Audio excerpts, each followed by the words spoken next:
on top of each other in the bathtub, doing their best to protect the baby, not knowing where it was coming from, not knowing if he was going room to room shooting. Right. That's what. Because you don't know. It's the unknown, I think, is the worst in the moment.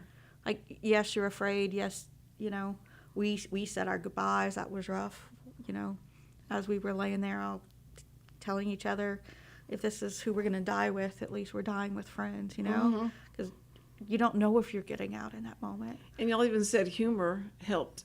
It did. Y'all would make fun of things that were. What are some of the things that you'd make fun of that helped you get through it?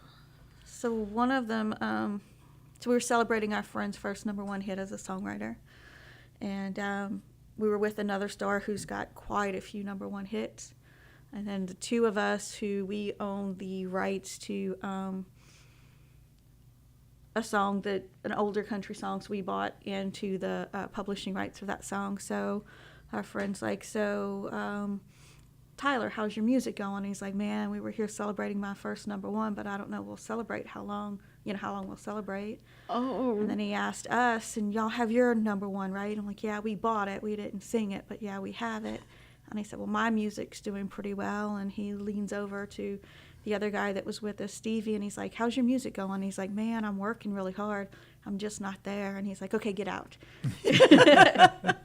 He really wouldn't have forced him out. We all we all laughed. We all kind of like got out of our head in that moment, for just it just takes you out of the fear and just the humor and just makes you appreciate the people that you're with in a moment like that.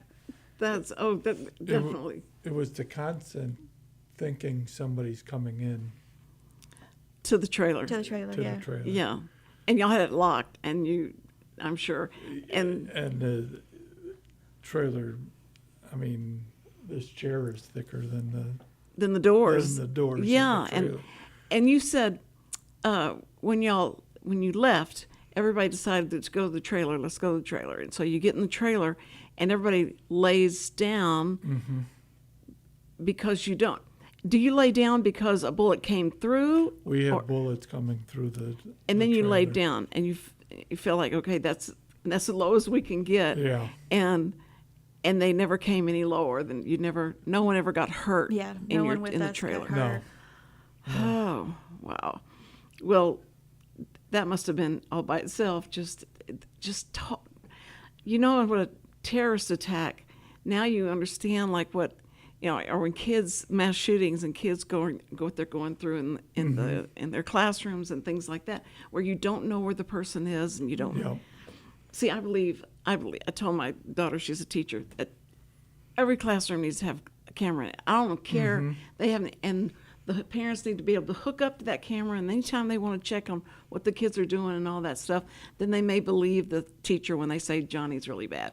But I think, and then every hallway, every outside, it just doesn't make sense with all our technology that we're not using it for something to keep our babies safe. I don't understand. But my daughter comes back and she said, okay, Mom, I understand what you're saying, but do you know how many teachers would be fired if they were watching? And I went, well, I guess so. That's probably true. They probably wouldn't want you talking to their kid that way.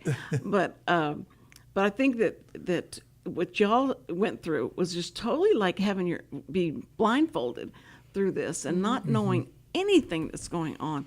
When did you get the idea? Like, how long did you wait for the shooting to stop before you even cracked open the door? I couldn't even tell you. It felt But a lot longer than what it was. We I don't were know how told long we it had to was. leave. So the police officer comes to the door and opens the door, the security person, and he says, it's not safe for you here anymore. You have to run, and that's the only way that you're going to get out of here alive, and we can't guarantee that you're going to make it out. That's what they said? Don't drop your purse, don't drop your wallet, because we'll need to be able to identify your body, but your best bet to live through this is to run. Wow. And we don't know which way.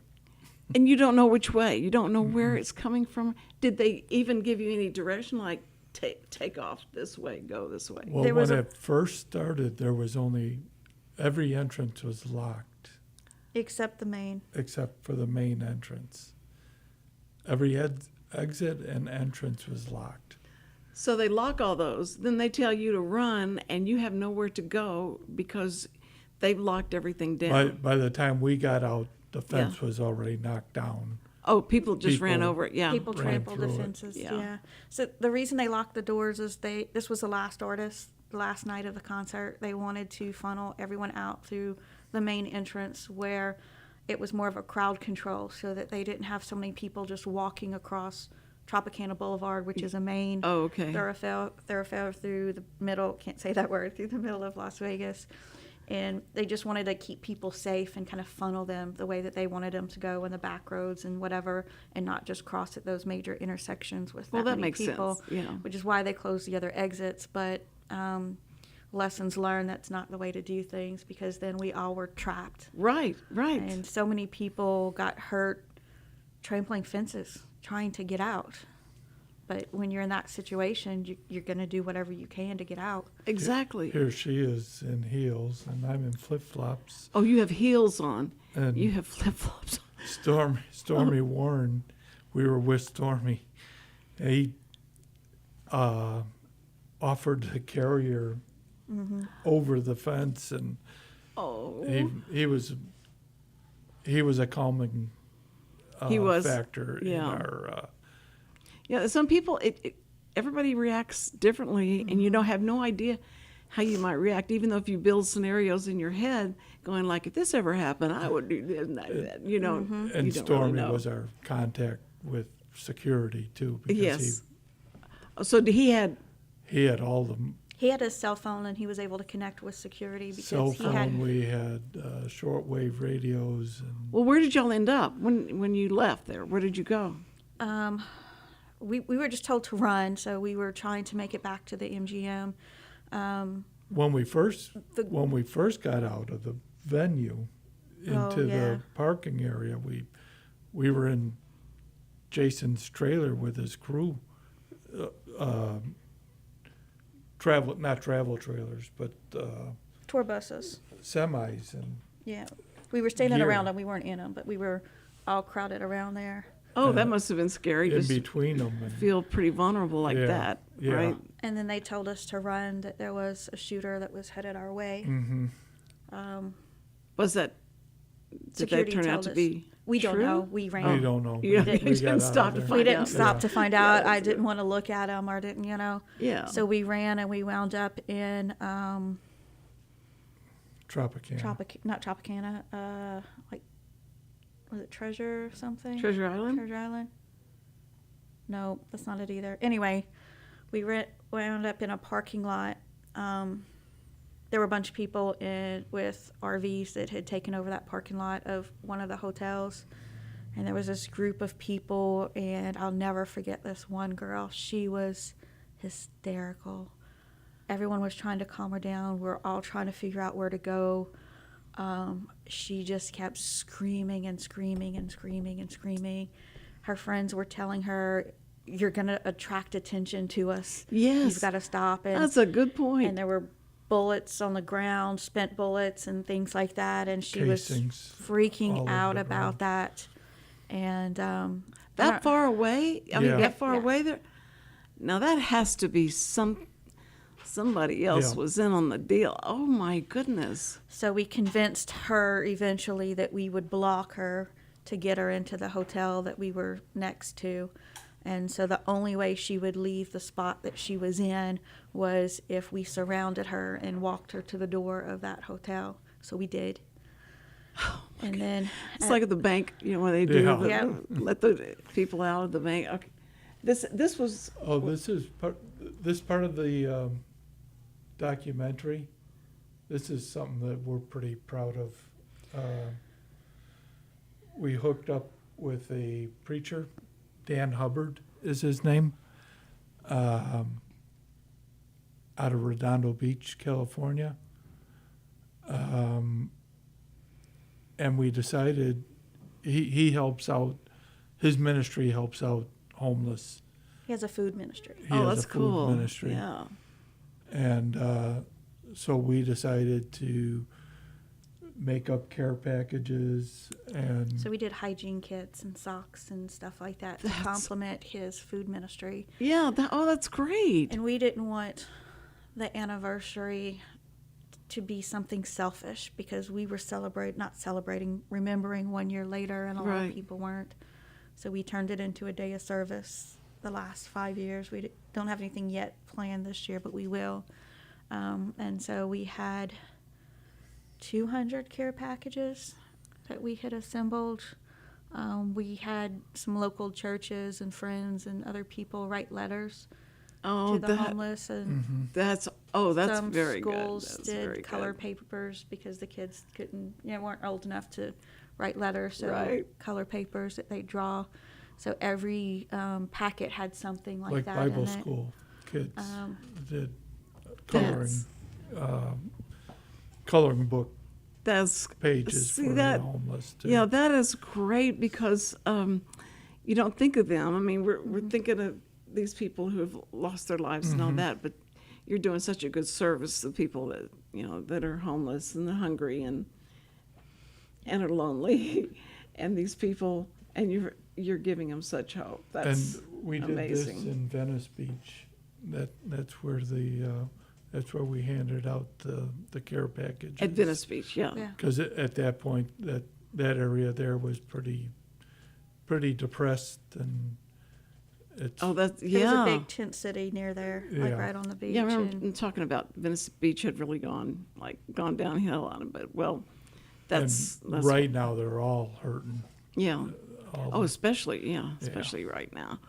But I think what y'all have accomplished through this has been good, and what you've said they found out is good. I mean, there's some good things that have come out from it, but it's that frustration of things that you do not know, and how many you hear every day on the news about families waiting to hear something. They want to know something. It's like the girl who lost her life had gone to, I don't know where she'd gone. Oh, you hear her name all the time, and I can't remember it. But the parents waiting and waiting for something, them to give them some kind of hope to know who did this, where is she, where's her body, does he, and they try and tell them, if he really did dump her off in the ocean, there won't be anything. Natalie Holloway. Natalie. Natalie Calloway, how could I forget that? Like emblazoned on my head. Or even the young lady here in Conroe that was shot by her stepfather. We got in touch with her mom, and just to give comfort. Yeah. Oh, that's great. And she's been responding to us I bet. in a very positive way, and we don't know what she's going through exactly, but we know what to expect, Yes. and we do that with other people as well. I think And we're that's not great. tooting our own horn, but we're here. If you need help, we're gonna help. Yeah, that brings up a good point. So September is Suicide Awareness Month, and a friend of ours that we met through the aftermath of Route 91 was shot in her leg. They put her in a garbage bin to roll her out of the venue to get her out, and she suffered for a while, doctor after doctor, and infections and nerve Oh, problems. yeah. Oh, And she was hospitalized for about a year, and after realizing she missed so many life events that year, she decided to take her own life. And we never want anyone to do that. So if we can reach out and share our story, and it helps someone understand that they're not alone, that other people have felt the way that they're feeling, that it's okay to feel that way, yes. that you won't feel that way forever. Right. And if we can That's, prevent one person from committing suicide, then all of this is worth it. Well, especially with teenagers, right now there's a big epidemic with that. Yeah. And that's so sad because they feel like overwhelmed, trapped, nothing's going to get better, and that kind of thing. And we had Love Heals Youth on yesterday, and they and what they're doing is with foster kids and giving foster kids hope that they're in these group homes, and so they don't have any kind of parental love or and that kind of thing, and so they're giving them a lot of things that you just don't think about. The kids would just treasure, just to have something, a little something. So Sunday they're going to be at Do-Si-Do at the big barn, and they're going to be doing a fundraiser for them, and bringing awareness to suicide, because one of the girls, Dare McLeod, has written a song about that. Not, that's against it, of course, and there's too much hope. There's too many things go on. And I told her, I said, it's funny because anyone my age will be able to say to you, look, if I'd have done what I thought I should do and get a lot of attention, a lot of people coming to my funeral and me telling them, like, they're all miserable. Good. That's exactly what I wanted my enemies to be, is miserable. I said, and all that I would have missed, what a stupid thing that was to even consider, to think about. Because if you can get pushed past through that, you'll see, like, that wasn't the way to go. And you just hope you can get people in time that would be, just get one at a time. But you guys, what y'all are doing is great. It's got to make you feel good. It's a good distraction from the dark side of all that would happen, that y'all are bringing light in there. That's wonderful. And your two friends are going to be on, not just one, Stephen. Eric's not coming? No, he's not there. He's not where Stephen is. I guess he's somewhere else. And he said, I think it'll be him. If he comes on, that'll be great. But he's going to sing one of his songs, because we can only Zoom it and he can do it live, but we can't play their video with the song sound on it right now because of weird rules YouTube has and Facebook has. So anyway, he's going to be on tomorrow with the song Angel Eyes and Whiskey on My Breath. It's so funny. He told me the names of it. I went, Angel Eyes and Whiskey on My Breath. Okay. And they sing like a juxtaposition, huh? Yeah. But as soon as I found out it was all about preachers' kids, I understood all that so well. It's great. And I loved that song, Angel Eyes. I really did like it. And I said, I'm so glad to get to talk to you, to tell you in person that was really a good song, and y'all did good. Because when you told me Angel Eyes, I'm thinking way back in the 50s. Yeah. That, and I'm trying to hum that and trying to figure out how'd that song go. And then when I heard them singing, I went, oh, that's not the same song. Stephen would kill me if I said, yeah, Stephen's old enough to write that, but no, he is not. He is nowhere near old enough to write that one. No, I'm glad you sent the pictures of it. Okay, that wasn't them that did that song. And Whiskey on My Breath is such a good story of redemption. Yes. Of someone who, again, found hope, Yeah. That was lost. And wonderful. And that was a bunch of songwriters together that wrote that? That wrote that, yeah. That had to have been so much discussion about, now we don't want to make these people mad and we shouldn't do this and we shouldn't. How can we bring hope without trashing these people, because we know that not everybody's like that. But the preacher's kids have the worst time of trying to overcome the rep. And I thought that was all gone. I thought, people still think like that. No, they still do. They still do, because if you profess that you're good and that you haven't done anything wrong and all that, they're going to find something, or they want to find something that so you can be relatable to them. They're going to try harder. Yes, that's right. So I really appreciate y'all introducing. We'll see how the Zoom goes. Zooming, we don't get to do that very much, but Zooming can be all kind of things. We had one guy, we Zoomed, and his wife was having a discussion with her doctor on the phone and didn't know that he was on live, and she was yelling at him, and he was so embarrassed because he kept talking louder and he got closer to, going like, he can't turn around and say, shut up, I'm live. So after it was they called me, she was so embarrassed. She said, I'm so embarrassed. I said, no, it gave a lot of flavor to real. the whole thing. Yeah. Yeah, it's like, that's what we'd like to say to our doctors. You did great. But I thank y'all for letting me in on your friendship with them and do that. Not a And problem. anytime, Peter, that y'all come across one of y'all's famous people and say, you come to Conroe, you got to come on this show. So Tom will be coming back again soon. I good. think. Yeah. Okay, good. Wonderful. Let me know. I sure will. You got my number, Yep. and I got your number. Yeah. I call you in the middle of the morning. On a By Saturday. mistake, yes. No, that's fine. And Richard has, he gets so mad because times I have to call him, and I'm always trying to, mess with him. But he is like that too. He doesn't want me to call him. He's don't call me to this point and don't call me after this point. Cindy, don't. And I said, but what if it's an emergency? I don't care. No, there's no emergency word. And she doesn't follow that. At all. I'm so glad you inserted that. It's a terrible existence. I know, but because he always doesn't answer like hello. He goes, "Are you okay?" And "Are you okay?" Okay, yeah, that's enough. I don't need to know the rest of the story. But anyway, guys, tomorrow we've got love and theft, and so you're going to have to have to tune in and find out where that name came from.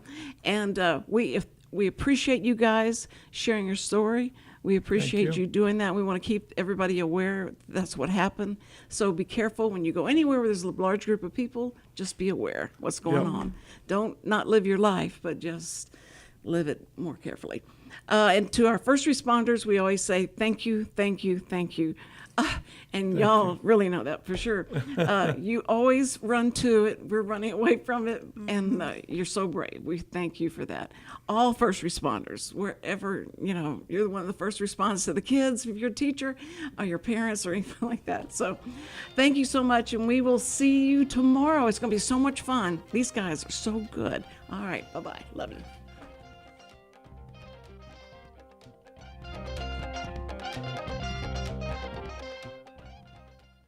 Every week, people ask the same two questions. Are they ready to retire? Will their savings last for their lifetimes? Hi, this is Chris Wootton with Wootton Financial Group. Our firm has been in Montgomery County for decades, but the hopes and dreams of the people we serve never change. We help answer these two questions and many more that people have about their uncertain financial future. We have a simple introductory client experience that allows us to get to know the client and includes a few meetings for the client to kick the tires at no charge. We provide a concise, one-page summary that helps the client get a better handle on which questions are the right questions for them. To learn more about Wootton Financial Group's process in helping their clients to a clearer financial future and to see their contact information, visit Cindy Cochran's show page on irlonestar.com/TCCS. Wootton Financial Group is a proud sponsor of the Cindy Cochran Show. Wootton Financial Group is available by phone at 936-449-5952 or visit them on the web at www.woottonfinancial.com. That's www.woottonfinancial.com. This program is sponsored by the Wootton Financial Group. It is not the intent of Wootton Financial Group to render or offer personalized investment advice or financial planning advice through this radio program or any related website. Wootton Financial Group's participation in this program is limited to providing general information on financial matters and should not be construed as financial recommendation or investment advice. Investment advisory services are offered through Game Plan Advisors, Inc., a registered investment advisor registered with the Securities and Exchange Commission and the state of Texas. Insurance services are offered through Wootton Financial Group, Inc. Game Plan Advisors and Wootton Financial Group, Inc. are affiliated through common ownership, and neither firm is affiliated with The Cindy Cochran Show. No listener should assume that any information presented and or made available on this program serves as the receipt of or a substitute for personalized individual advice from Game Plan Advisors, Wootton Financial Group, or any of their representatives. From the beginning, the main purpose of the Cooperative Extension